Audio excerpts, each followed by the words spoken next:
जय माता दी दोस्तों, हमारे YouTube चैनल में आपका हार्दिक स्वागत है। कैसे हैं आप सभी? आशा करता हूँ आप और आपके परिवार के सभी लोग कुशल मंगल से होंगे। और माता रानी से यही प्रार्थना करता हूँ कि माता रानी आप सभी को खूब सारी खुशियाँ दें, आप सभी की मनोकामनाएं पूरी करें, आप सभी को धर्म अर्थ काम मोक्ष प्रदान करें। अब वीडियो की शुरुआत करते हैं। इस वीडियो में बात करेंगे, बहुत सारे प्रश्न पूछे गए हैं इस चीज़ के ऊपर और कमेंट में पूछे गए हैं। अगर आपका भी कोई प्रश्न है तो आप मुझे कमेंट करिए, मैं आपके प्रश्न के ऊपर वीडियो बनाऊंगा। ठीक है। एक प्रश्न ये मुझसे पूछा गया है कि पूजा करते समय या मंत्र का जाप करते समय या साधना करते समय हमें गंदे विचार आते हैं और गंदे विचार आते हैं, गंदी गंदी तस्वीरें दिखाई देती हैं जब हम आंख बंद करके जाप करते हैं या जब हम पूजा करते हैं।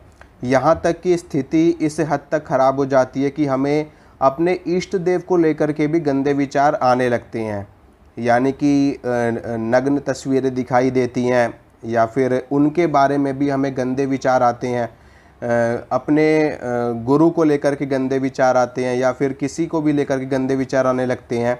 ख़ास तौर पे पूजा करते वक्त ऐसा होता है और जाप करते वक्त, साधना करते वक्त ऐसा होता है। तो ऐसा क्यों होता है? देखिए, इसके पीछे सबसे बड़ा कारण होता है आपके अंदर की काम वासना। हमारे शरीर में हर व्यक्ति की प्रकृति अलग होती है और हमारे शरीर की जो संरचना होती है वो पंच तत्वों से होती है। इसके साथ में वात, पित्त और कफ से हमारे शरीर की प्रकृति को देखा जाता है कि हमारे शरीर की प्रकृति कैसी है, वात है, पित्त है या कफ है। इसके साथ में मैं आपको ये बताना चाहता हूँ कि जो पित्त प्रकृति के लोग होते हैं, जो पित्त प्रकृति प्रधान के लोग होते हैं, उनके अंदर काम वासना ज़्यादा होती है। ठीक है, निश्चित रूप से होती है। और इसके लिए ऐसा नहीं है कि अलग से उनके अंदर ये चीज़ आती है, ये चीज़ उनके अंदर जन्म जाती होती है। तो अगर आपकी ऐसी प्रकृति है, आपकी प्रकृति थोड़ी सी कामुकता टाइप की है, बहुत से लोगों की ऐसी प्रकृति होती है कि उनके अंदर कामुकता थोड़ी सी ज़्यादा होती है। अगर आपकी भी ऐसी प्रकृति है तो इसके लिए आपको क्या करना चाहिए? इसको ख़त्म करने के लिए अपने अंदर से, कि आपके अंदर गंदे विचार ना आए, गंदी चीज़ें ना दिखाई दें, पूजा करते वक्त, साधना करते वक्त आपको सबसे पहली चीज़ तो अपने भोजन को शुद्ध करना है। आपको प्याज लहसुन का भी त्याग कर देना चाहिए, क्योंकि प्याज लहसुन भी तामसिक होता है और ये भी हमारे अंदर तामसिक विचार उत्पन्न करता है, हमारे अंदर कामुकता पैदा करता है। विशेष रूप से जब इस तरह की चीज़ों का इलाज किया जाता है तो इसमें भी प्याज लहसुन की बहुत सारी चीज़ों का इस्तेमाल किया जाता है। खैर, ये आयुर्वेद की चीज़ें हैं, ये मैं आपको यहाँ नहीं बताऊँगा। और यहाँ पे सिर्फ मैं इतना बताना चाहता हूँ आपको कि प्याज लहसुन का त्याग आपको कर देना है। दूसरी चीज़, आपको लाइट भोजन लेना है, आपको हल्का भोजन लेना है।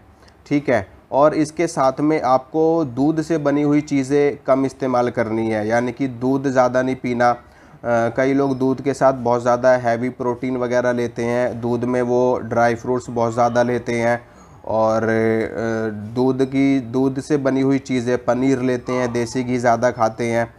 तो ऐसे लोगों को इन सब चीज़ों का त्याग करना चाहिए और प्याज लहसुन का त्याग करना चाहिए। दूध और दूध से बनी हुई चीज़ों को बहुत ही कम इस्तेमाल करना चाहिए। सिर्फ इतनी इस्तेमाल करना है आपको जितनी आपके शरीर को ज़रूरत है।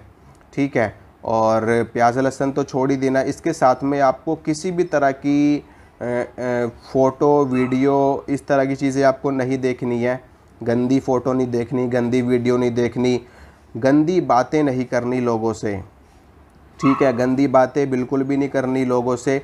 और अगर आपके मन में कभी ऐसा विचार, देखो विचार तो हर किसी के मन में आता है, किसी के मन में ज़्यादा आते हैं, किसी के मन में कम आते हैं। अगर ऐसे विचार आपके मन में आ रहे हैं तो तुरंत आप किसी ना किसी काम में लग जाओ।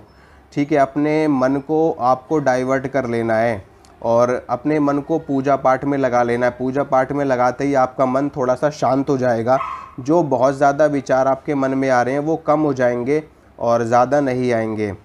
ठीक है। एक तो ये इस प्रकृति के लोग होते, तो आपको मंदिरों में बराबर जाते रहना है, आपको रोज़ मंदिर जाने की आदत डालनी है।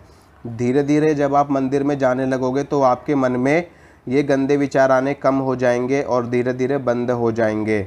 फिर आपके मन में सात्विक विचार ही आएंगे। जितना ज़्यादा आप अपने आप को सात्विक करते चले जाओगे उतना ज़्यादा आपके अंदर से ये विचार ख़त्म होते चले जाएंगे और आपके अंदर की जो कामुकता है, जो काम वासना है, वो धीरे धीरे बिल्कुल नॉर्मल पे आ जाएगी। ठीक है, ऐसा नहीं है कि बिल्कुल जड़ से ख़त्म हो जाएगी। जड़ से ख़त्म तो सिर्फ़ और सिर्फ सिद्धों की होती है और महायोगियों की होती है। होती सबके अंदर है ये चीज़, किसी के अंदर ज़्यादा किसी के अंदर कम। तो ये बिल्कुल सात्विक हो जाए, आप अंदर से बिल्कुल सात्विक हो जाओगे, आपका मन शुद्ध हो जाएगा, आपका तन शुद्ध हो जाएगा, आपकी आत्मा शुद्ध हो जाएगी, तो आपके विचार भी शुद्ध हो जाएंगे। फिर आपको कोई विचार नहीं आएगा। और इसके बाद दूसरी तरह की चीज़ें होती हैं, जैसे कि आपके ऊपर किसी ने तंत्र प्रयोग कर दिया, आपके ऊपर किसी ने जिन्न को छोड़ दिया। जो जिन्न होता है, जिन्न इस तरह की चीज़ों को बहुत ज़्यादा मन में उत्पन्न करता है, क्योंकि जिन्न को अगर किसी लेडीज़ के ऊपर छोड़ दिया जाए तो वो लेडीज़ के साथ बहुत ही ज़्यादा गलत तरीके का व्यवहार रखता है। इसके साथ में अगर जेंट्स के ऊपर भी छोड़ दिया तो जेंट्स के मन में वो बहुत ज़्यादा कामुकता वाले विचार उत्पन्न करता है और नेगेटिव विचार उत्पन्न करता है। इसके साथ में अगर किसी जेंट्स के साथ में कोई मरी हुई औरत लग गई है, या कोई चुड़ैल लग गई है, या कोई डाकिनी लग गई है, कोई शाकिनी लग गई है, कोई भी भूत प्रेत लग गई है, मतलब लेडीज़ फीमेल अगर कोई भूत लग गई है, तो वो भी उस आदमी के साथ, उस पुरुष के साथ कुछ गलत संबंध बनाने की कोशिश करती हैं और उनके मन में इस तरह के विचार उत्पन्न करती है।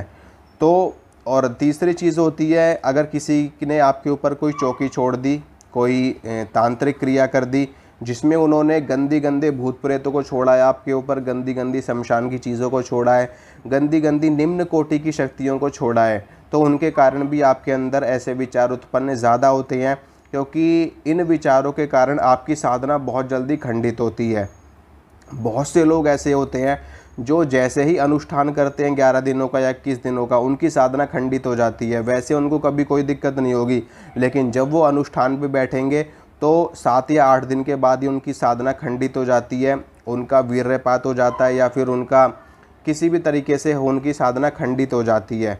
ठीक है, तो ये सारी चीज़ें होती हैं, आप इसके ऊपर गौर करिए और अपने अंदर इसको झांकने की कोशिश करिए कि आपके अंदर किस चीज़ की प्रॉब्लम है। अगर आप जन्म जाति ऐसे हो, मतलब कि आपका गुण ही ऐसा है, आपकी प्रकृति ही ऐसी है, तो आपको अपने अंदर पूरा बदलाव लाना पड़ेगा।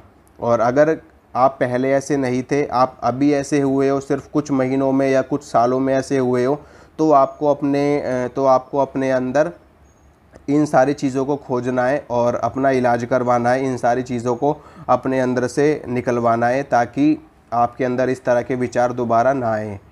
तो ये चीज़ होती है, इसी कारण से हमारे मन में गंदे विचार आते हैं। आशा करता हूँ आप समझ गए होंगे अच्छी तरह से।